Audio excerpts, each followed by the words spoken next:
Packers Nation, buckle up. Because the Green Bay Packers just made a move that could completely reshape the future of this franchise. And at the same time, a major rumor is shaking up the quarterback room. What's up, everybody? Victor here, and welcome back to Packers Nation Report. And today's video is one of those that makes you stop, think, and really ask yourself, where are the Packers headed in 2026? Because in the last few hours, two massive stories dropped. And when you connect the dots, they tell a much bigger story about the direction of this team. First, Green Bay has officially locked in their new defensive leader, a coach with head coaching experience, deep play calling background, and a reputation for building aggressive, modern NFL defenses. This isn't just a hire, this is a statement. After years of inconsistency on defense, after wasted talent, missed opportunities, and playoff disappointments, the Packers are clearly saying, enough is enough. We are serious about fixing this defense. And when you look at the timing of this move, the assistants being brought in, and the type of scheme this coach runs, it's obvious. Green Bay is building something very intentional on that side of the ball. But that's only half of today's story. Because while the Packers are reshaping their defense, a shocking prediction is now floating around the league.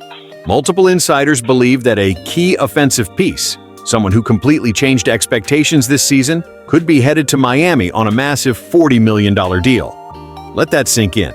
A player who stepped in, delivered when the team needed him most, posted elite efficiency numbers, protected the football, and proved he can win games in the NFL. Now, there's serious buzz that a reunion with familiar leadership in Miami could pull him away from Green Bay. And if that happens, what does it mean for the Packers' quarterback depth? What does it mean for the long-term plan behind Jordan Love? And most importantly, is Green Bay prepared for that kind of change?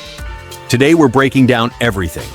Why this defensive hire could be a turning point for the franchise, what this potential $40 million departure could mean for the offense, and how these two stories together might define the entire 2026 season for the Packers. But before we jump in, real Packers fans, I need you to show up right now. Smash that like button, hit subscribe, and help us reach the 1,500 subscribers, because only true fans believe the Packers are about to take a big leap in 2026. If you believe in this team, if you believe in this future, you're in the right place. All right, Packers Nation, let's get into it. Packers Nation. This is Victor, and today we've got huge breaking news straight from Green Bay. It is now official. The Green Bay Packers have hired Jonathan Gannon as their new defensive coordinator. And make no mistake about it, this is one of the most important moves of the entire offseason. This hire will shape how this defense looks, how it attacks, how it creates turnovers, and how it closes games. So today, we're breaking down who Jonathan Gannon really is, why the Packers chose him, what this means for our defense, and what changes we should expect in 2026. All right, let's get into it. The official announcement: new era on defense. On Monday, February 2nd, the Packers officially announced that Jonathan Gannon is the new defensive coordinator, replacing Jeff Hafley, who left to become the head coach of the Miami Dolphins. This move had been rumored for over a week, but now it's 100% official. And Packers head coach Matt LaFleur couldn't have been clearer about how he feels. LaFleur said, "We are thrilled to add Jonathan Gannon to our coaching staff.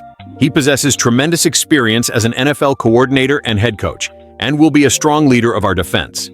That's huge. This isn't just a scheme hire. This is a leadership hire. Who is Jonathan Gannon, and why this is a big deal? Jonathan Gannon brings elite-level experience. Let's run through his resume. Former Arizona Cardinals, head coach, former Philadelphia Eagles, defensive coordinator, led the Eagles defense to a Super Bowl appearance, built one of the top pass defenses in the NFL. In Philadelphia, his defense, ranked top 5 in sacks, ranked top 10 in yards allowed, led the NFL in pressure rate. This guy knows how to attack quarterbacks, and that's exactly what Green Bay has been missing. Why the Packers needed this change? Let's be honest, Packers Nation, our defense was too passive, too soft, too inconsistent. In 2025, just 14 forced turnovers, fourth fewest in the NFL, struggled closing games, blew multiple late leads, couldn't generate consistent pressure. And the playoff collapse? That was the final straw. This defense needed aggression, creativity, accountability, leadership. Jonathan Gannon checks every single one of those boxes. What style of defense can we expect? Expect a modern, aggressive, attacking defense. Gannon loves multiple fronts, disguised coverages, heavy pressure packages, defensive backs who can play man. This means more blitzes, more simulated pressures, more confusion for quarterbacks, more turnovers. This defense will no longer sit back and react. They will attack. The new staff, Building the Defensive Brain Trust reports, already suggest several new hires. Bobby Babich, secondary coach, Nutrish, pass game coordinator Sam Siefkas, linebackers coach Daniel Bullocks, defensive assistant, likely DB-focused. This staff screams speed, aggression, modern football concepts, and that is exactly what Green Bay needs. How this impacts key players. Let's talk player fit. Jair Alexander, perfect for aggressive man coverage. Rashawn Gary will be unleashed as a pure edge rusher, key walker. More freedom to attack downhill safeties and corners. More opportunities for picks. This scheme puts players in positions to make plays, not just survive. My honest take as a Packers fan, I absolutely love this hire. This is bold, aggressive, forward thinking. The Packers didn't play it safe. They went and got a proven defensive mind with head coaching experience. That sends a message. We are in win-now mode. Packers Nation, how do you feel about this hire? Now I want to hear from you. Do you think Jonathan Gannon is the right man for the job? A risky hire? A home run move? Drop your thoughts in the comments. Let's debate it. We've got some big, potentially franchise-altering news that could seriously shake up the future of this team.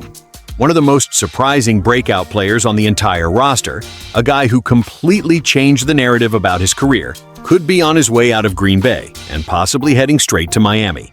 Yep, the Miami Dolphins.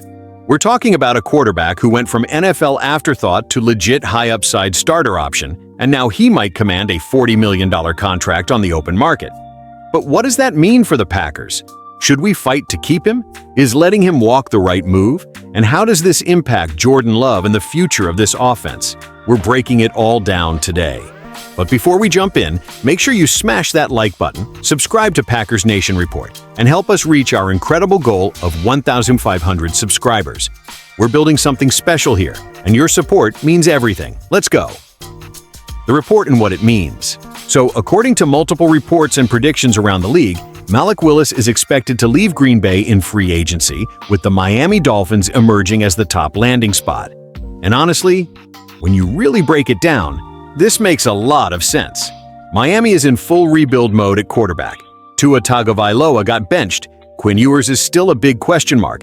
They just hired Jeff Hafley as head coach and John Eric Sullivan as general manager, both former Packers staff members. So now you've got two decision-makers in Miami who know Malik Willis extremely well. They've seen the development, they've seen the growth, they've seen the talent firsthand. And now, they might want to make him their guy. Malik Willis' transformation in Green Bay. Let's really talk about this for a second, because what Malik Willis did in Green Bay is nothing short of remarkable. When the Packers traded a 7th-round pick for him in 2024, most people thought, oh, okay, backup project QB, maybe a camp arm. But when he actually got on the field, man, he looked like a completely different quarterback. In 11 games with 3 starts, Willis put up 78.7% completion percentage, 972 passing yards, 6 passing touchdowns, 0 interceptions, 261 rushing yards, 3 rushing touchdowns. That is elite level efficiency. Nearly 79% completion in the NFL? That's insane. For comparison, Patrick Mahomes averaged about 67%, Josh Allen around 65%, and Lamar Jackson around 66% this past season. Malik Willis at nearly 79% shows incredible decision-making, accuracy, and poise. And beyond the stats, he passed the eye test. His footwork improved, his timing improved, his confidence skyrocketed, his reads were faster, and his pocket presence was night and day better than his Titans days. That tells you everything about Matt LaFleur's system, coaching staff development, and player growth culture in Green Bay. Why Miami makes perfect sense. Now let's talk about why Miami is the perfect landing spot. First, quarterback is their biggest need. Second, they have Jeff Hafley, who knows Willis personally and understands his mindset, work ethic, and growth trajectory. Third, they've got John Eric Sullivan, who understands exactly how the Packers built Willis into a functional NFL quarterback. That combination makes Malik Willis one of the safest bets they can make. And financially, yeah, Miami is currently $30 million over the cap. But let's be real. If they believe Malik Willis can be their long-term starter, they will create cap space. NFL teams always find a way. Projections suggest Willis could command around 2 years, $40 million, similar to what Justin Fields got with the Jets. But here's the thing. There is way more hype around Malik Willis right now than there ever was around Justin Fields. So don't be shocked if that number climbs even higher. What this means for the Packers. Now let's bring this back home. What does this mean for Green Bay? First, this is a huge success story for the Packers organization. Turning a 7th-round trade gamble into a $40 million quarterback asset is phenomenal front office work. Second, Jordan Love is clearly the guy. There's no QB controversy. Malik Willis gave us elite backup play, spot starter performance, and serious insurance. But Love is still the franchise. Third, if Willis leaves, the Packers could receive a compensatory pick, likely a 4th or 5th rounder, which helps continue the roster build. But emotionally, man, I'm gonna miss Malik. The energy, the swagger, the explosiveness, the confidence. Every time he stepped on the field, you felt like something special might happen. So, Packers Nation, I want to hear from you. Should the Packers try to keep Malik Willis?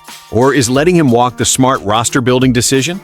Would you be comfortable going into next season without him as QB2? Drop your thoughts in the comments. I read every single one. If Malik Willis does leave, I'll always say this. Green Bay revived his career. Green Bay rebuilt his confidence. Green Bay gave him his shot. And now, he might be ready to become a franchise quarterback somewhere else.